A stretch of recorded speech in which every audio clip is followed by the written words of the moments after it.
Hello everyone. Today is another day.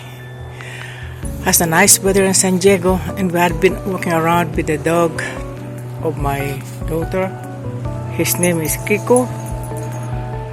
Yeah, it's nice today. How are you everybody today? I keep watching the poor boys up there playing tennis. I would like to ask them next time if I could able to play with them. Sana nga pwede ako makapaglaro sa kanila. Kaya lang mga bata pa sila, malalakas sila, mas malakas kaysa sa akin. Pero susubukan ko rin kasi namimiss ko na rin yung tennis. At saka pag-uwi ko ng Germany, malapit ang aming mga tournament. Wala akong practice, almost 5 months wala akong practice. Kaya kailangan ko mag-practice talaga ng tennis. Lalo na ngayon, napakaganda ng weather sa California. Summer, winter daw ito, pero ang winter dito sa kabilang 10 degree, parang spring sa Germany. So sa ngayon, maganda ang araw, whole day, pero kahapon whole day maulan. Hindi kami nakalabas ng aso. Mga bata nasa school naman kahapon. Nagkulong na kami sa bahay kahapon ng aso, maghapon. At sana araw-araw ganito, nakakatuwa pag ang weather laging ganito. So ito yung tirahan ng anak ko, yung park, yan sa likod lang, sa harapan lang, sa harapan lang ng bahay, ayun. Ang tennis court nandun na sa taas, napakalapit, 1 minute to walk, nandun na sa tennis court. Kaya hindi mahirap paglaro ng tennis dito, libre yan, you can play as much you can, walang limit, hindi magbabayad, libre, kasama yan sa community.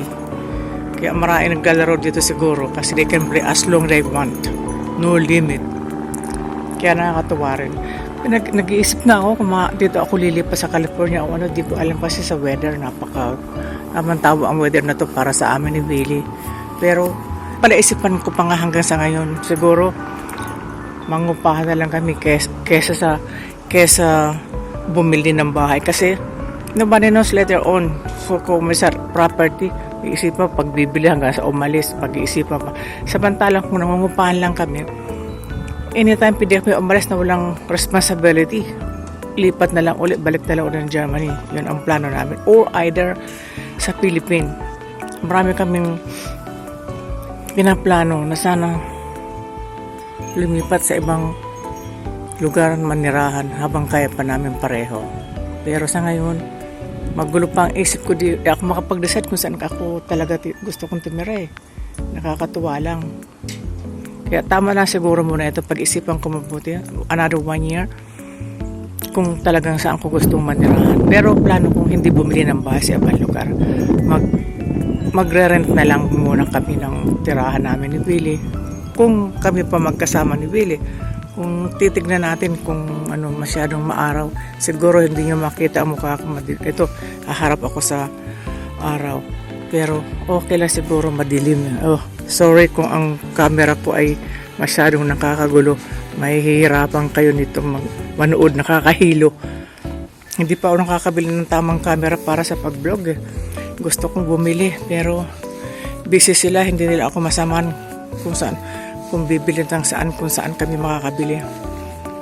Pero I'll try, talagang bibili ako. Kailangan ko yun eh. So, alisin ko muna sa salamin ko.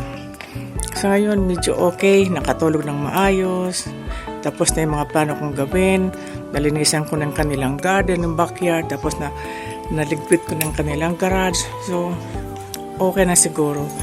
Pero yung aso naiinip na, nakikita nyo, naiinip, gusto nang pumasok. He is lazy to walk, tamad siya maglakad, bata pa kasi 3 months. Pero pinalakad ko ng 2 ikot dito sa park, siguro mga 2 kilometers yun. Hingal na hingal siya, kawawa, ayun. Pinainom ko muna, tapos pag pinasok ko yan doon sa loob ng bahay, tulog agad yan sa pagod. Yeah. Kaya okay lang na dyan sa muna, masanay siya. Yun, nakatabi ko, malaki aso. Yun, nakita mo? Malaki yung aso, mas malaki kaysa sa iyo. So, rather just stay here. But if you are outside, Kiko, you mustn't afraid for another dog. No? Don't be afraid for another dog. They will not do anything to you. Kasi maliit pa siya. Pag nakita siya ng aso, takot. takot na takot. Kanina kasalubong na ko lang siya ng aso na ako, nagtago na kung saan ko. Di niya alam kung saan magtatago. Natawa ako eh. Kawawa naman.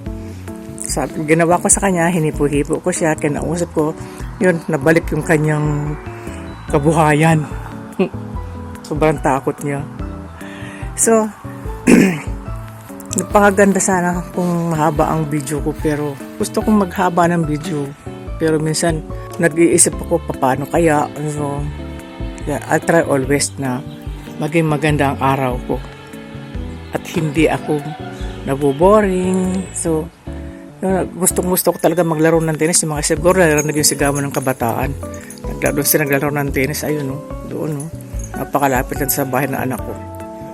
Napakalapit talaga.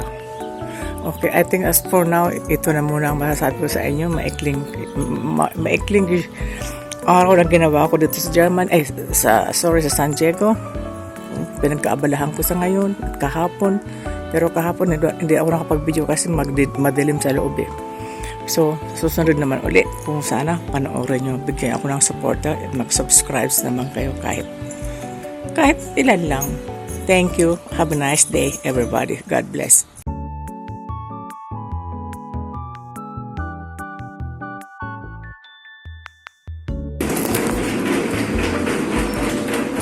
Hello everyone again. I'm here in the bag department. My daughter wants to buy a bag for him, but I'm looking. It was the model what she want, but it's not easy to find. But I don't know where I can find it. I start searching now the bag department to find this model what she want. I hope I can find it. But there's a lot of bag here, and there's no one of those bag that she want. There's so many, a lot of bags are so beautiful. So beautiful bags. I wish I could find one, but these are so beautiful. This one is so nice. Do you think it's beautiful? Oh yes, this is beautiful. Yes, beautiful bag. Oh, so nice. Brown. I love brown. So beautiful things. There's a lot of beautiful things, but bili tayo ng bili. Nakatago lang sa aparador, di naman nagagamit. So something is useless to buy those things. It's nice to have those, but bili ng bili, tapos di naman nagagamit, nakatago lang. Sayang lang, sa tingin ko sayang lang yung pera. So kaya nag-iisip ako kung bibili ako para sa sarili ko, pero pag nagustuhan ko rin at mura, binibili ko rin. Kaya lang, yung sa anak kong gusto yung bag, parang wala akong makita. Parang wala. Yes, something similar look like. What is this? I think it is. Yeah, that's what you want. Yeah, so many, a lot of nice ones. Have you seen it? So many.